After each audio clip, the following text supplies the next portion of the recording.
என்னை தப்புவிக்கும்படி கர்த்தர் என்னோடு இருக்கிறான்னு சொல்லுங்க. இந்த வியாதியின் பிடியிலிருந்து அவர் தப்புவிப்பார். பொல்லாத மனிதர்கள் கையிலிருந்து அவர் தப்புவிப்பார். பொல்லாத பிசாசின் கையிலிருந்து அவர் என்னை தப்புவிப்பார். இந்த இக்கட்டில் இருந்து அவர் என்னை தப்புவிப்பார்ன்னு சொல்லுங்க.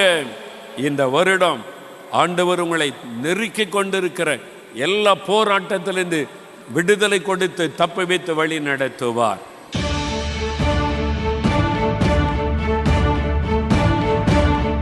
மனிதனுடைய பாவத்திலிருந்து விடுதலை பெற ஒரே ஒரு வழி இயேசு கிறிஸ்துவின் ரத்தம் சிந்துதல் இல்லாமல் பாவ மன்னிப்பு உண்டாகாது என்று வேத வசனம் சொல்லுகிறது.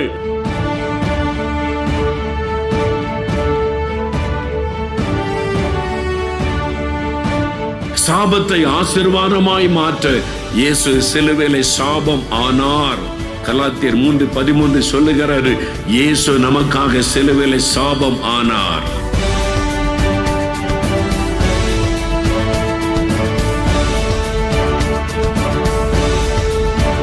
உங்கள் துக்கம் சந்தோஷமாக மாறும்.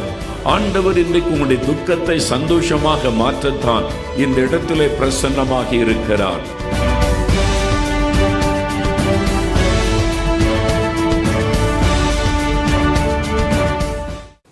பிரியமானவர்களே, நம்மை தப்புவிக்கும் தேவன் இயேசு கிறிஸ்துவின் நாமத்தில் விடுதலையின் செய்தி என்ற நிகழ்ச்சிக்கு உங்களை அன்போடு வாழ்த்தி வரவேற்கிறோம்.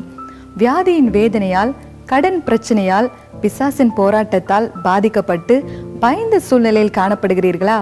பயப்படாதிருங்கள், இயேசு கிறிஸ்து உங்களை தப்புவிப்பார். உங்கள் ஆபத்தான சூழ்நிலை அனுகூலமாய் மாறும். உங்கள் வாழ்க்கையில் அடைக்கப்பட்ட வாசல்களை தேவன் உங்களுக்காக திறந்து கொடுப்பார். விசுவாசத்தோடு தொடர்ந்து நிகழ்ச்சியை பாருங்கள். இப்பொழுதும் சகோதரர் மோகன் சிலாசரஸ் அவர்கள் தேவ செய்தி அளித்து உங்களின் ஆசீர்வாதத்திற்காகவும் விடுதலைக்காகவும் சிறப்பு பிரார்த்தனை ஏறெடுப்பார்கள். ஏசாயா 41:10.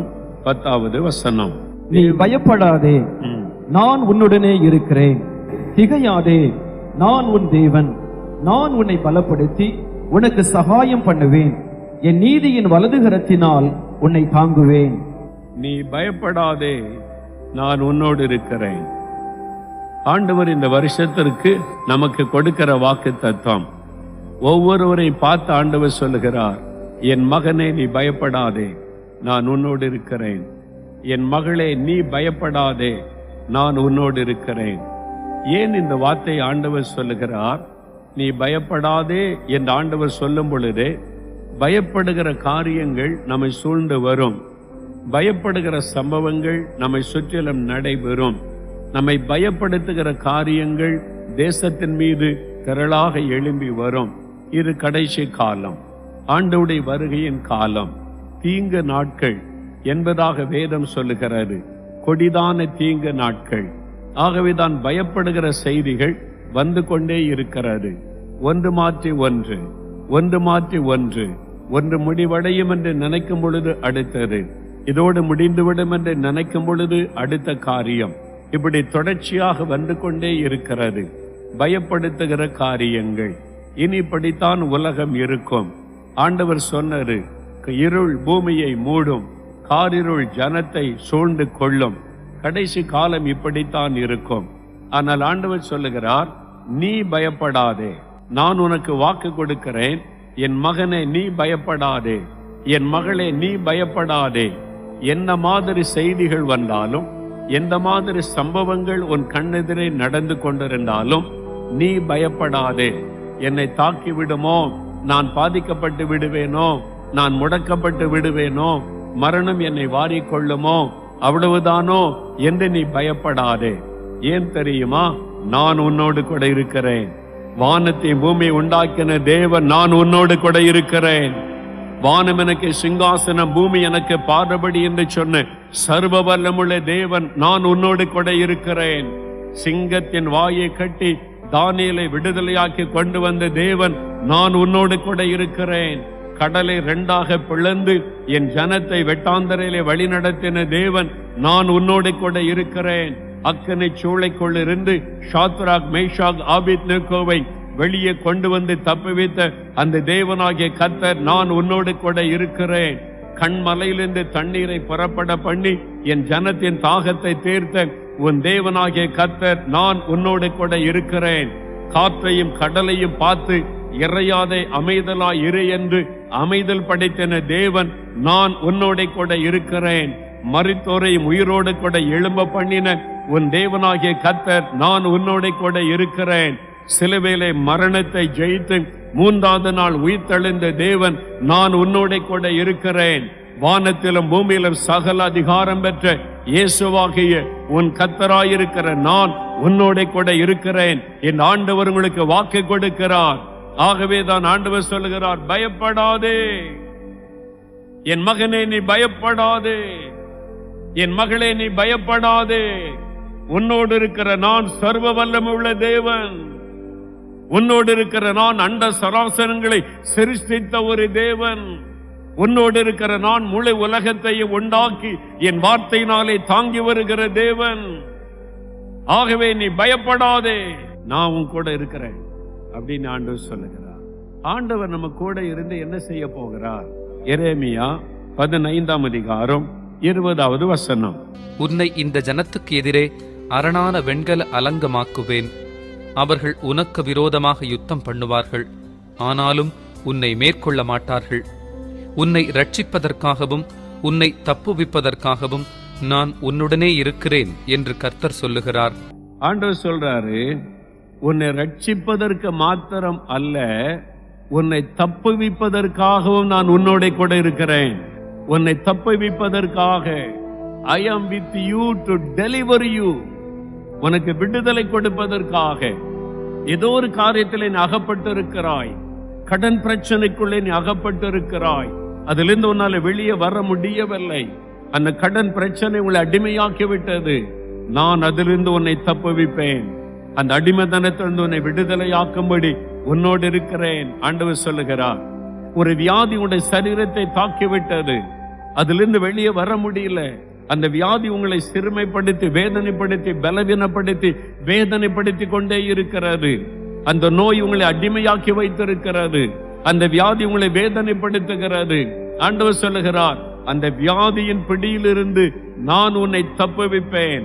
அது கேன்சர் வியாதியா இருக்கலாம், ஆஸ்துமா வியாதியா இருக்கலாம், அது உன் பாதிக்கப்பட்ட சிறுநீரகமா இருக்கலாம், உன் சரீரத்தை பலவீனப்படுத்தின ஒரு நோயாக இருக்கலாம், உன் உறுப்புகளை பாதித்திருக்கிற வியாதியா இருக்கலாம். நான் அந்த வியாதியின் பிடியிலிருந்து உன்னை தப்புவிப்பேன். இன்றைக்கு அது நடக்க போகிறது. இன்றைக்கு உனக்கு ஒரு விடுதலை, இன்றைக்கு ஒரு சுகம். நான் உன்னை தப்புவிப்பேன் என்று ஆண்டவர் சொல்லுகிறார். இது ஒரு பிசாசினுடைய போராட்டம், பிசாசினுடைய கட்டு. பயத்தின் ஆவியில நான் பிடிக்கப்பட்டு விட்டேன், மரண பயம் சூழ்ந்திருக்கிறது.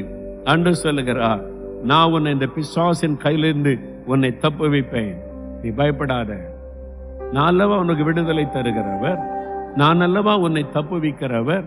அதனால நீ பயப்படாதே என்று ஆண்டவர் சொல்லுகிறார். நம்மை தப்புவிக்கிற ஒரு தேவன் அவர். பொல்லாத மனிதர்கள் நமக்கு விரோதமாக எழும்புவார்கள். நம்ம வாழ்கிற நாட்கள் கடைசி கால கொடிதான காலம். நம்மை சுற்றிலும் பொறாமை கொண்ட மக்களும் பொல்லாத இருதயம் கொண்ட மக்களும் நம்ம வசிக்கிற இடத்துல இருப்பாங்க, நீங்க வேலை செய்கிற இடத்துல இருப்பாங்க, நீங்க பிசினஸ் பண்ணுகிற இடத்துல இருப்பாங்க, நீங்க ஊழியம் செய்கிற இடத்துல இருப்பாங்க. இவன் எப்பொழுது அழிவான், இவள் எப்பொழுது அழிவாள் என்று பார்த்து கொண்டே இருப்பாங்க. நமக்கு விரோதமா ஏதாவது தீமை செய்யலாமா, வில்லி சுனியம் பண்ணலாமா, இவங்களை எப்படியாவது கவிழ்த்து போடலாமா, இவங்களுடைய ப்ரமோஷனை தடுத்துடலாமா, இவங்களுக்கு வரக்கூடிய நன்மையை கெடுத்து விடலாமா என்ற பொல்லாத இருதயம் கொண்ட மக்கள் நம்மை சுற்றிலும் இருப்பாங்க. நமக்குள்ள ஒரு மன சோர்வு வந்துவிடும். இப்படியெல்லாம் எங்களை படாத பாடுபடுத்துறாங்களே, இவங்க கையிலிருந்து என்னால தப்ப முடியுமா என்பதாக. தானியேல் 6ஆம் அதிகாரத்தை வாசித்து பாருங்க. தானியேல் என்ற ஒரு வாலிபன் பாபிலோன் தேசத்திற்கு அடிமையாய் கொண்டு வரப்பட்டவன். தேவன் அவனை உயர்ந்த ஸ்தானத்தில் வைத்தார். அவனுக்கு நல்ல ஞானம் கொடுத்து திறமை கொடுத்து அவன் உண்மை உள்ளவனாய் இருந்ததுனால மேலும் மேலும் கர்த்தர் அவனை உயர்த்தி கொண்டே வந்தார். அவனுடைய உயர்வை பார்த்த அவன் கூட இருந்த வேலை செய்த அதிகாரிகள் அவன் மேல பொறாமை கொண்டார்கள். ஐயோ, இவன் மேல மேல போறானே, அந்நிய தேசத்திலிருந்து வந்தவன், இவனுக்கு தானே ராஜா முக்கியத்துவம் கொடுக்கிறார், இவனுக்கு தானே ப்ரமோஷன் கிடைத்து கொண்டே இருக்கிறது, நம்ம இடத்தை இவன் எடுத்துக்கொண்டானே, இவனை அழிச்சிடணும், இவனை கொன்றுவிட வேண்டும் இவனை விரட்டி விட வேண்டும், இவனை இல்லாமல் செய்து விட வேண்டும். தந்திரமா கிரியை செய்யறாங்க. ஒரு சட்டத்தை இயற்றி தந்திரமாய் ராஜா கிட்ட கையெழுத்து வாங்கி தானியேலை சிங்க கபியில போடுறாங்க. சிங்க கபி, சிங்கம் அவனை சாப்பிட்றோம், அவ்வளவுதான், அவன் வாழ்க்கை முடிந்தது. சிங்க கபியில குகையில பசியோடு இருக்கிற சிங்கத்துக்கு இரையாக்கப்பட்டு விட்டான் அப்படின்னு நினைக்கிறாங்க. ராஜா சொல்றார் தானியேலை பார்த்து, அதான் ரொம்ப ஆச்சரியம். தானியேல் 6ஆம் அதிகாரம் 16ஆம் வசனத்துல, தானியேலே, நீ இடைவிடாமல் ஆராதிக்கிற உன் தேவன் உன்னை தப்புவிக்க வல்லவராயிருக்கிறார். அல்லேலூயா. இவர்கள் உனக்கு விரோதமாய் பொறாமையோடு எழும்பலாம், உன்னை சிங்க கபியிலே போடும்படியான சட்டத்தை கூட இயற்றலாம், ஒருவேளை சிங்கத்தின் அந்த குகையினுடைய வாசலை திறக்கலாம், உன்னை சிங்கத்துக்கு மத்தியில கீழே போடலாம். ஆனால் நீ இடைவிடாமல் ஆராதிக்கிற ஒரு தேவன், நீ நம்பி இருக்கிற தேவன், உன்னை உயர்த்தி வைத்திருக்கிற தேவன், அவர் உன்னை தப்புவிக்க வல்லமையுள்ளவர். ஒரு ராஜா தானியேலை தைரியப்படுத்துகிறார். அதே மாதிரி அடுத்த நாள் காலையில சிங்கங்கள் தானியேலை சேதப்படுத்தாதபடி தானியேல் உயிரோடு வெளியே கொண்டு எடுக்கப்பட்டார், தப்புவிக்கப்பட்டார். தானியேலை தப்புவித்த தேவன் உங்களையும் தப்புவிப்பார். உங்களை சுற்றில சிங்கங்கள் பட்சிக்கும்படி பீறி கொண்டு வரலாம், கர்ஜித்து கொண்டு வரலாம். ஆனா யூதா கோத்திரத்தின் சிங்கம் ஆண்டவர் இயேசு கிறிஸ்து உங்களுக்கு துணையாய் நின்று கொண்டிருக்கிறார். ஒருவரும் உங்களை சேதப்படுத்த முடியாதபடி, ஒருவரும் உங்களை அழித்து விட முடியாதபடி அவர் உங்களை தப்புவிக்க வல்லமை உள்ள ஒரு தேவன். அவர் உங்களை தப்புவிப்பார். என் ஆபத்து வேண்டுமானாலும் வரட்டும், எத்தனை பொல்லாத மனிதர்கள் எழும்பட்டும், என்ன தீங்கு வேண்டுமானாலும் செய்ய முயற்சிக்கட்டும், கர்த்தர் உங்களை தப்புவிக்க வல்லவர். ஒரு குடும்பத்தார் பாருங்க, பேங்க்ல வேலை செய்தாங்க. பெரிய ஆபீசரா மேனேஜரா இருந்தா 3 வருஷத்துக்கு ஒரு முறை அங்கங்க மாத்திருவாங்க. கேரளாவுக்கு போங்க, ஆந்திராவுக்கு போங்க, வட இந்தியா போங்கன்னு மாத்திடுவாங்க. அப்படியே அந்த பேங்க் ஆபீசர்ன்றதுனால இவங்க அப்படியே மாறி மாறி பல இடத்துக்கு போனதுனால கடைசியில ரிட்டையர்ட் ஆன பிறகு சொந்த ஊர்ல வந்து குடியிருப்பதற்கு ஒரு வீடு கட்டினாங்க. அழகான ஒரு வீடை கட்டி சொந்த இடத்துல, சரி நம்ம இந்த ரிட்டையர்ட் ஆகிற வயசு வரைக்கும் யாருக்காவது இது வாடகை கொடுக்கலாமேன்னு சொல்லி ஒரு ஆள் வந்தாங்க. அவங்கள நம்பி வாடகை கொடுத்தாங்க. அதனால அந்த ஆளுக்கு வாடகைக்கு பல வருஷமா அந்த ஆள் வாடகைக்கு இருந்தார். இப்போ அவங்க வேலையெல்லாம் முடிச்சு ரிட்டையர்ட் ஆயிட்டு, வயசு ரிட்டையர்ட் ஆன பிறகு, ஓய்வு பெற்ற பிறகு இனிமே சொந்த ஊர்ல சொந்த வீட்டுல இருக்கலாம் அப்படின்னு சொல்லி ஊருக்கு திரும்பினாங்க. வந்து சொன்னாங்க, ஐயா நாங்க இப்ப ரிட்டையர்ட் ஆயிட்டோம், வயசான காலத்துல எங்க சொந்த வீட்டுல இருக்க வேண்டியதான் வீடு கட்டினோம், இனிமே அந்த வீட்டை எங்களுக்கு கொடுத்துருங்க அப்படின்னு கேட்டாங்க. அந்த ஆளு பாருங்க, பயங்கரமான இருதயம் உள்ள ஆளு. இந்த வீடு உங்களுக்கா? நாங்க தானே இத்தனை வருஷம் இருக்கோம், 20 வருஷமா நாங்க தானே இருக்கோம், இந்த வீடு எங்களுக்கு தான் சொந்தம் அப்படின்னு பாருங்க, இந்த வீட்டை தனக்கு சொந்தமாக்க முயற்சி பண்ண ஆரம்பித்து விட்டான். இவங்க எவ்வளவு போய் அன்பா பேசி பார்த்தாங்க. இவங்க ஒரு அருமையான தாழ்மையான கிறிஸ்தவர்கள். அன்பா போய் பேசி பார்த்தாங்க, கேட்கல. அவன் இவங்களை மிரட்ட ஆரம்பிச்சுட்டான், இந்த பக்கமே வந்துடாதங்க நீ. அந்த வீட்டை தனக்கு சொந்தமாக்கி கொள்ள அவன் பிரயாசப்பட்டு விட்டான். அதனால இவங்களை மிரட்டினான். இவங்களுக்கு என்ன பண்றதுன்னு தெரியல. இவங்க ரொம்ப சாந்தமா அமைதியான ஒரு குடும்பம், நேர்மையா நடக்கக்கூடியவங்க, எந்த தொந்தரவும் இல்லாம அமைதியா கடைசி காலத்துல வாழணும்னு விரும்புறவங்க. ஐயோ இந்த ஆள்கிட்ட போய் எப்படி நாம சண்டை போட முடியும், என்ன செய்வது, போலீஸ்ல போய் சொன்னாலும் பல வழக்குகள், அவன் என்ன சொல்லுவானோ, நமக்கு நீதி கிடைக்குமோ கிடைக்காதோ. ஆண்டவர்கிட்ட போய் ஜெபம் பண்ணாங்க, ஆண்டவரே அந்த வீட்டை எங்களுக்கு வாங்கி கொடுங்க, அநியாயமா எங்க வீட்டை சொந்தமாக்கி கொள்றான், எங்களுக்கு ஒரு அற்புதம் செய்யுங்கன்னு சொல்லி. அந்த மனுஷன் என்ன பண்ணா, இவங்களை விட்டு வைக்க கூடாது, இவங்களை முடக்கிடணும் அல்லது இவங்க அழிச்சிடணும்னு சொல்லி ஒரு மந்திரவாதியை போய் பார்த்தான். ஐயா ஒரு ஆள் மேல மந்திரம் பண்ணணும், உன்னால என்ன செய்ய முடியும்? என்னால என்ன வேணாலும் செய்ய முடியும், நீ எவ்வளவு பணம் கொடுக்கறியோ அதுக்கு ஏற்றபடி மந்திரம் செய்வேன். கைய காலம் முடக்கணுமா, அதுக்கு இத்தனை 1000 கொடு. அவங்கள படுக்கையில் ஆக்கணுமா, இத்தனை 1000 கொடு. நீ கொடுக்கிற பணத்தை வச்சு நான் மந்திரவாதம் பண்ணுவேன். இல்ல அவங்க இருக்கக்கூடாது, அவங்க அழிஞ்சு போயிடணும். என்னையா சொல்ற? ஆமா, அப்பதான் அந்த வீடு எனக்கு சொந்தமாகும். அவங்க உயிரோடு இருந்த அந்த வீட்டை நான் சொந்தமாக்கிற முடியாது, அவங்கள அழிச்சிடணும்னு சொல்லி பாருங்களேன், எப்படி நல்ல இருதயம் பாருங்க. பொல்லாத இருதயம் கொண்ட மக்கள் நிறைந்த ஒரு உலகத்திலே வாழ்ந்து கொண்டிருக்கிறோம். அவன் போய் மந்திரவாதி கிட்ட ஆயிரக்கணக்கா பணம் கொடுத்து அவனுடைய போட்டோவெல்லாம் கொடுத்து, இதான் அவனுடைய போட்டோ, இதை வச்சு மந்திரம் பண்ணுன்னு சொன்னான். அவன் சொன்னான், இந்த குறிப்பிட்ட நாள்ல, வாரத்துல இந்த நாள்ல தான் மந்திரம் செய்யணும், ரத்த பலியெல்லாம் கொடுக்கணும், இவ்வளவு பணம் கொடுன்னு சொல்லி வாங்கி கொண்டான். நடு ராத்திரில உட்கார்ந்து அவன் மந்திரம் செய்ய ஆரம்பிச்சான். அந்த மந்திரம் செய்யற இடத்துல உட்கார்ந்து ரத்த பலியெல்லாம் மிருகங்கள் பறவைகளை பலியாய் கொடுத்து போட்டோ வச்சு மந்திரவாதம் பண்றான். அப்படியே மந்திரம் போட்டுக்கிட்டே இருக்கான், அப்படி புகை எழும்பிக்கிட்டே இருக்குது. இப்ப அந்த அசுத்த ஆவி வரும். இப்ப மந்திரவாதம் பண்ணும்போது அந்த பலி செலுத்துறதுனால அந்த அசுத்த ஆவி அவனை தேடி வர கண்ட்ரோல் பண்ணி வைத்திருப்பான். அந்த ஆவியை ஏவுவான், அவங்களை போய் முடக்கி விடு, அழித்து விடு என்று சொல்லி. அந்த அசுத்த ஆவிக்காக மந்திரவாதம் பண்ணி பண்ணி காத்திருக்கிறான். ரொம்ப நேரம் மந்திரவாதம் பண்ணிக்கிட்டே இருக்கிறான்.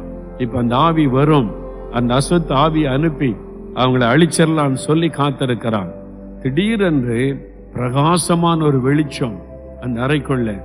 என்னடா இது, நம்மாளு இருட்டுல தானே வருவாரு, இவரனை வெளிச்சத்துல ஒருத்தர் வந்து நிக்கிறாரு. இவனுக்குள்ள பயம் வந்து விட்டாரு. அவன் ஆச்சரியமா பார்த்தா இயேசு கம்பீரமாய் வந்து நின்றார். இயேசு வந்து நின்றார்.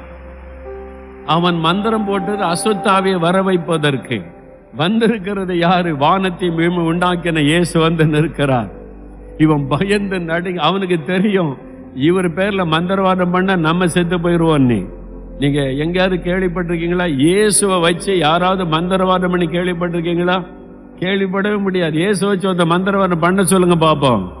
அவ்வளவுதான், ஒருத்தனை செய்ய மாட்டான். மந்திரவாதி கேட்டு பாருங்க, அவனுக்கு தெரியும் இயேசுவை வச்சு மந்திரவாதம் பண்ணவே முடியாதுன்னு தெரியும். அவர் பரிசுத்தமுள்ள தேவன், அவர் மந்திரத்திற்கு கட்டுப்படுகிறவர் அல்ல.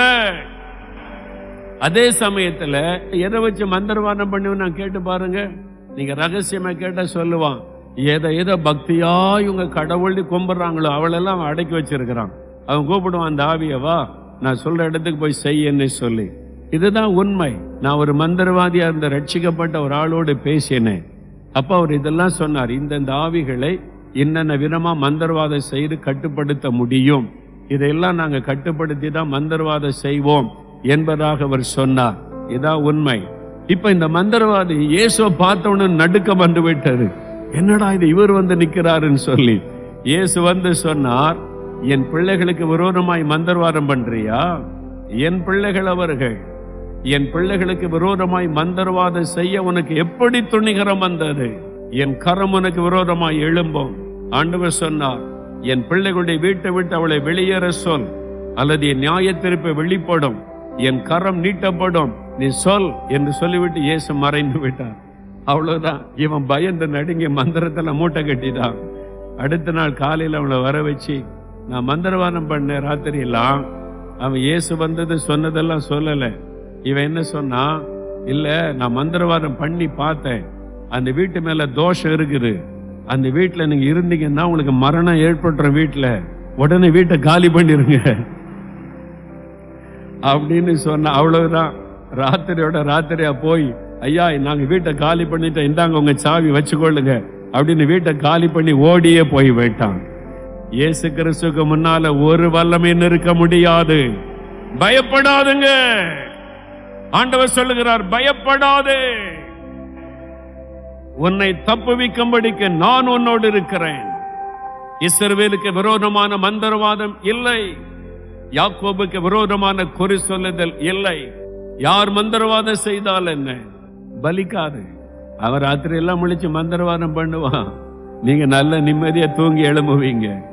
உங்க தூக்கத்தை கூட பிசாசால டிஸ்டர்ப் பண்ண முடியாது.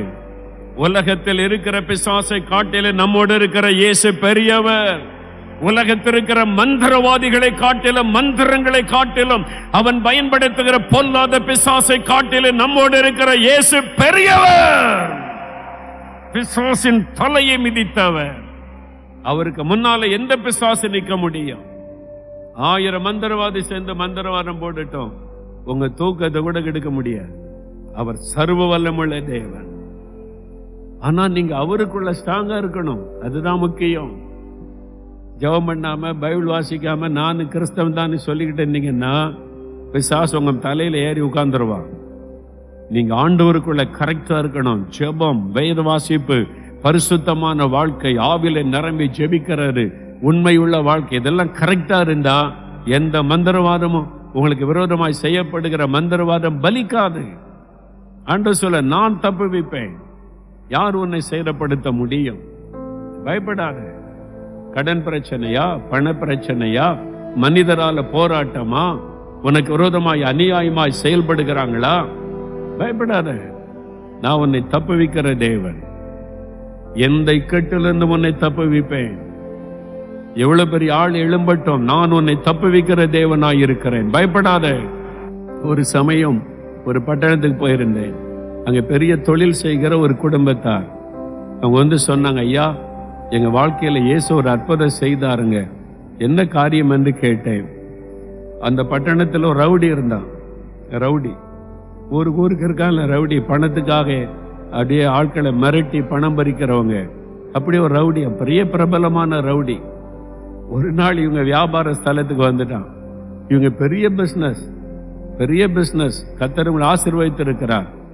அவன் வந்துட்டான். வந்து சொன்னான், இவ்வளவு நாளைக்குள்ள இத்தனை லட்சம் ரூபாய் நீங்க பணம் எனக்கு தரணும், இல்லாட்டா உங்க பிசினஸ் இல்லாம பண்ணிடுவேன், அல்லது உங்களுடைய குடும்பத்துல மரணம் சம்பவித்து விடும். நீங்க எந்த போலீஸ்க்காவது போனீங்க, உங்க வீட்டுல மரணம் தான் என்பதாய் மிரட்டி விட்டு போய்விட்டான். இதை சிலர்கிட்ட விசாரித்தா சொன்னாங்க, ஐயோ, அவன் பயங்கரமான ரவுடி, கொலை செய்ய பயப்பட மாட்டான், எத்தனையோ முறை ஜெயிலுக்கு போனவன், போலீஸுக்கும் பயப்பட மாட்டான், எந்த மனிதர்களுக்கும் பயப்பட மாட்டான், கேட்கிற பணத்தை கொடுத்துருங்க, இல்லாட்டா நம்முடைய உயிருக்கு ஆபத்துன்னு சொல்லி மற்ற வியாபாரிகள் சொல்லிட்டாங்க. இவங்களுக்கு என்ன பண்ணுன்னு தெரியல. அப்ப யார் நமக்கு உதவி செய்வா? ஒரு பயங்கரமான பொல்லாதவன் நம்மளை மிரட்டி நம்ம கிட்ட இருந்து அநியாயமாய் பணத்தை பறிக்க பார்க்கிறானே. ஒரு முறை கொடுத்துட்டா சும்மா இருப்பானா? தொடர்ந்து வந்து மிரட்டி பணம் கேட்பானே. அதனால என்ன செய்யறது? யாருகிட்டையும் உதவிக்கு போக முடியாது. காவல்துறையில தெரிஞ்ச ஒருத்தரிட விசாரிச்சு அவர் சொன்னார், உண்மைதான், அவன் பயங்கர ரவுடி, கேட்கிற பணத்தை கொடுத்துட்டா நிம்மதியா இருக்கலாம், இல்ல நீங்க போலீஸ் அதுன்னு போனா ஜெயில போயிட்டு 4 மாசத்துல வெளியே வந்துருவான், வந்து மறுபடியும் உங்களை தான் குறி வைப்பான், எதுக்கு உங்களுக்கு அப்படின்னு சொல்லிட்டாங்க. இப்ப யாருமே உதவி செய்ய முடியாத நிலைமை.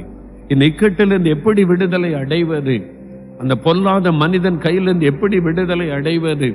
பயம், மரண பயம், என்ன செய்வதுன்னு தெரியல. அவன் குறித்த நாள் நெருங்கி கொண்டிருக்கிறது. அந்த குறித்த நாளுக்குள்ள அந்த பணம் கொடுத்து விட வேண்டும். இவங்க ஜபிக்கிறாங்க, நாளைக்கு அவன் குறிச்சுட்டான், நாளைக்கு அவன் வந்து நிப்பானே, இவ்வளவு லட்சத்தை நாம் எப்படி கொடுக்கிறது? ராத்திரில அவங்க ஜெபம் பண்ணாங்க, இயேசுவே, எங்களுக்கு ஆபத்துல நீங்க தான் உதவி செய்கிற தேவன், எங்களுக்கு உதவி செய்ய யாருமே இல்லை, இந்த பொல்லாதவன் கையிலிருந்து நீங்க தான் எங்களை தப்புவிக்கணும்னு சொல்லி ராத்திரி ஜெபம் பண்ணி படுக்கைக்கு போனாங்க. அடுத்த நாள் காலையில எழுந்த போது ஒரு பயம், இயற்கையா எல்லா மனிதர்களுக்கு இருக்கிற மாதிரி. ஒரு பக்கம் விசுவாச ஜெபம் இருந்தாலும் இன்னொரு பக்கம் ஒரு சின்ன பயம், அவன் வந்துருவானோ, என்ன பதில் சொல்லுவது என்று சொல்லி. ஆனா ஒரு செய்தி வந்தது. இரவு நேரத்துல, இரவோடு இரவாக 2 குரூப்புக்கு சண்டை வந்ததுல அவன் கொலை செய்யப்பட்டு விட்டான். அவன் மரித்து போய்விட்டான். உலகத்துல இல்ல, அவன் மரித்து போய்விட்டான் என்ற செய்தி வந்தது. இல்லவே இல்லை, போய்விட்டான். உனக்கு விரோதமாய் எழும்பினவர்களை நீ தேடியும் காணாதிருப்பாய். ஆண்டவர் சொல்லுகிறார், உனக்கு விரோதமாய் எழும்பினவர்களுக்கு விரோதமாய் கர்த்தர் எழும்பி யுத்தம் பண்ணுவார். தேவன் அவனை மரணத்திற்கு ஒப்பு கொடுத்து விட்டார். அவங்களுக்குள்ளாகவே அடித்து கொண்டு மரித்து போனான். பாருங்கள், பெரிய இக்கட்டிலிருந்து தேவன் விடுதலை கொடுத்தார். எனக்கு அன்பானவர்களே, நீங்க எந்த ஆபத்தில் இருந்தாலும் உங்களை தப்புவிக்க அவர் உங்களோடு கூட இருக்கிறார். அவமானம், நிந்தை, குழந்தை இல்ல, கற்பத்தின் கனி இல்ல என்ற நிந்தைக்கு நடுவில், அவமானத்துக்கு நடுவில் தவிக்கிறீங்களா? ஆண்டவர் சொல்லுகிறான், அந்த அவமானத்திலிருந்து உனக்கு விடுதலை கொடுக்க நான் கூட இருக்கிறேன். அந்த நிந்தை பரிகாசத்திலிருந்து உன்னை விடுதலையாக்க நான் உன்னோடு இருக்கிறேன். என் ஆண்டவர் வாக்கு கொடுக்கிறார். ஆகவே ஆண்டவர் கூட இருக்கிறதுனால எல்லா இக்கட்டிலிருந்தும் உங்களை தப்புவித்து உங்களை பாதுகாப்பார். ஆண்டவருக்கு நன்றி சொல்லுங்க. அல்லேலூயா.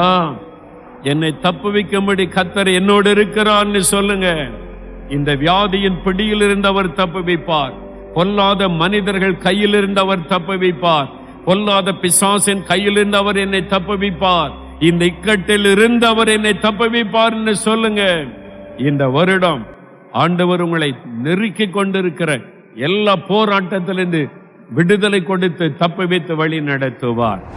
பிரியமானவர்களே, இயேசு கிறிஸ்துவின் நாமத்தில் உங்கள் யாவருக்கும் என்னுடைய அன்பின் நல்வாழ்த்துக்கள். ஆண்டவர் சொல்றாரு உங்களை பார்த்து, என் மகனே நீ பயப்படாதே, இந்த வருஷம் மாத்திரம் இல்லை, கடைசி வரைக்கும் நான் உன்னோடு கூட இருக்கிறேன்.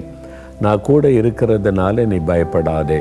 என் மகளே நீ பயப்படாதே, நான் உன்னோடு இருக்கிறேன். அதான் ஆண்டவர் கொடுக்கிற வாக்கு தத்துவம். ஆண்டவர் சொல்றாரு, உன்னை ரட்சிக்கிறதற்கு மாத்திரம் இல்லை, உன்னை தப்புவிப்பதற்கும் நான் உன்னுடனே கூட இருக்கிறேன். நீ பயப்படாத, உன்னை தப்புவிக்கிறதுக்கு நான் இருக்கிறேன் கூட. அப்போ ஆபத்து உண்டாக்குற பொல்லாத மனிதர்கள் நிறைந்த உலகம், நான் வாழ்கிற இந்த உலகம் பொல்லாத ஒரு உலகம். நம்ம எப்படியாவது அகப்படுத்தணும், சிக்க வைக்கணும், எதிலாவது நெருக்கணும்னு சொல்லி நமக்கு விரோதமாக எழும்புகிற பொல்லாத மனிதர்கள் ஒரு பக்கம், ஒரு சிங்கத்தை போல பீறி போடுவதற்கு எழும்புகிற மக்கள் இன்னொரு பக்கம், கெர்ச்சிக்கிற சிங்கம் போல பிசாசு ஒரு பக்கம்.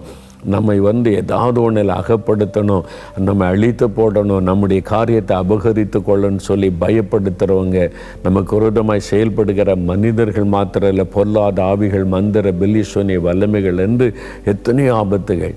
ஆண்டவர் சொல்கிறாரு, இந்த உலகம் அப்படிப்பட்டது தான், நீ பயப்படாத, நான் கூட இருக்கிறேன் உன்னை தப்புவிப்பதற்கு. சாத்தான் எத்தனை விதமாக உனக்கு விரோதமாக எழும்பட்டுமே, நான் உன்னை தப்புவிக்க கூட இருக்கிறேன் அப்படின்னு ஆண்டவர் சொல்கிறார். இப்போ ஆண்டோட இருதயத்தில் கை வைத்து சொல்லுங்கள், உங்கள் வாக்குத்தத்தத்தை விசுவாசிக்கிறேன், நீங்கள் ஏன் கூட இருங்க, என்னை நடத்துங்க, இந்த ஆசீர்வாதத்தில் கட்டளையிடுங்க, நீ ஜெபம் பண்ணுங்க, நாம் ஜெபிக்கலாம். தகப்பனே, அருமையான இந்த பிள்ளைகளுக்கு நீர் கொடுத்த வாக்குத்தத்தத்திற்காய் ஸ்தோத்திரம். நீ பயப்படாதே, நான் உன்னோடு இருக்கிறேன் என்று வாக்கு கொடுத்த தேவனுக்கு ஸ்தோத்திரம். ஆண்டவரே, நீ தப்புவிக்கிற ஒரு தேவன், எந்த ஆபத்தில் இருந்தாலும் உடைய பிள்ளைகளை தப்புவித்தருளும். இயேசு கிறிஸ்துவின் நாமத்தில் வியாதியின் பிடியிலிருந்து தப்புவியும்.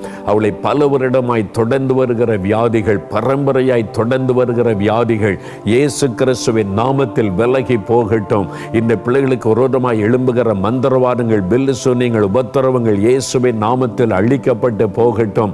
எல்லா பயத்திலிருந்தும் அவளை தப்புவித்தருளும், விடுதலை கொடுத்தருளும். ஆண்டவரே, வேலையிலே, பிசினஸிலே, குடும்பத்திலே பிசாசு கொண்டு வருகிற போராட்டங்கள், நெருக்கங்கள், உபத்திரவங்கள் எல்லாவற்றிலிருந்து அவளை தப்புவித்து ஒரு பெரிய மன மகிழ்ச்சி அவளுக்கு தாரும். உம்முடைய பிள்ளைகளுக்கு விரோதமாய் எழும்புகிற பில்லிசூனிய வல்லமைகள் அழியட்டும். மனுஷியக வல்லமைகள் இயேசுவின் நாமத்தில் அழியட்டும். நெருக்குகிற உபத்திரவத்தை கொண்டு வருகிற சத்துருடைய கிரியைகள் அழியட்டும். எல்லாவற்றிலிருந்து அவங்களை நீர் தப்பு வைத்து மகிழ்ச்சியோடு கூட வழி நடத்தும். பிள்ளைகளை காத்துக்கொள்ளும், போக்கு வரத்திலே காத்துக்கொள்ளும், நம்முடைய சொத்துக்களை காத்துக்கொள்ளும். எல்லாவற்றின் மேல் நம்முடைய பாதுகாப்பு நடத்தட்டும். இயேசு கிறிஸ்துவின் நாமத்தில் இந்த ஆசீர்வாதம் உண்டாகட்டும். நீ பயப்படாதே, நான் உன்னோடு இருக்கிறேன் என்று சொன்ன ஆண்டவர் அவருடைய பயத்தை உள்ளத்தை விட்டு எடுத்து போடுவீராக. தைரியப்படுத்தி வழி நடத்தும். இயேசு கிறிஸ்துவின் நாமத்தில் ஜெபிக்கிறேன் பிதாவே, ஆமேன், ஆமேன். ஆண்டவர் அற்புதம் செய்துட்டார். இந்த வாக்கு தத்தத்தை தினமும் நீங்க சொல்லி ஜெபிக்கணும். நீங்க, நான் பயப்பட மாட்டேன், நீங்க என் கூட இருக்கிறீங்க, உமக்கு ஸ்தோத்திரம், எங்க குடும்பத்தில் எங்க கூட இருக்கிறீங்க, உமக்கு ஸ்தோத்திரம்னு நல்லா துதித்து ஜெபிங்க. தினந்தோறும் அற்புதங்களை காண்பீங்க, அதிசயம் நடக்கும், நீங்கள் மகிழ்ந்து களி கூறுவீர்கள். ஆமேன். பிரியமானவர்களே, நிகழ்ச்சியை பார்த்து ஆசிர்வதிக்கப்பட்டிருப்பீர்கள் என்று நம்புகிறோம். நீங்கள் பெற்றுக்கொண்ட நன்மைகளை எங்களுக்கு தெரியப்படுத்த மறவாதிருங்கள். தேவ கிருபை உங்கள் அனைவரோடும் கூட இருப்பதாக. ஆமேன். For further details and prayer support, contact Jesus Redeems Ministries, Nalumavudi, Thoothukudi District, 628-211. Our phone number 04639 353535. info@jesusredeems.org. Our website www.jesusredeems.com. God bless you.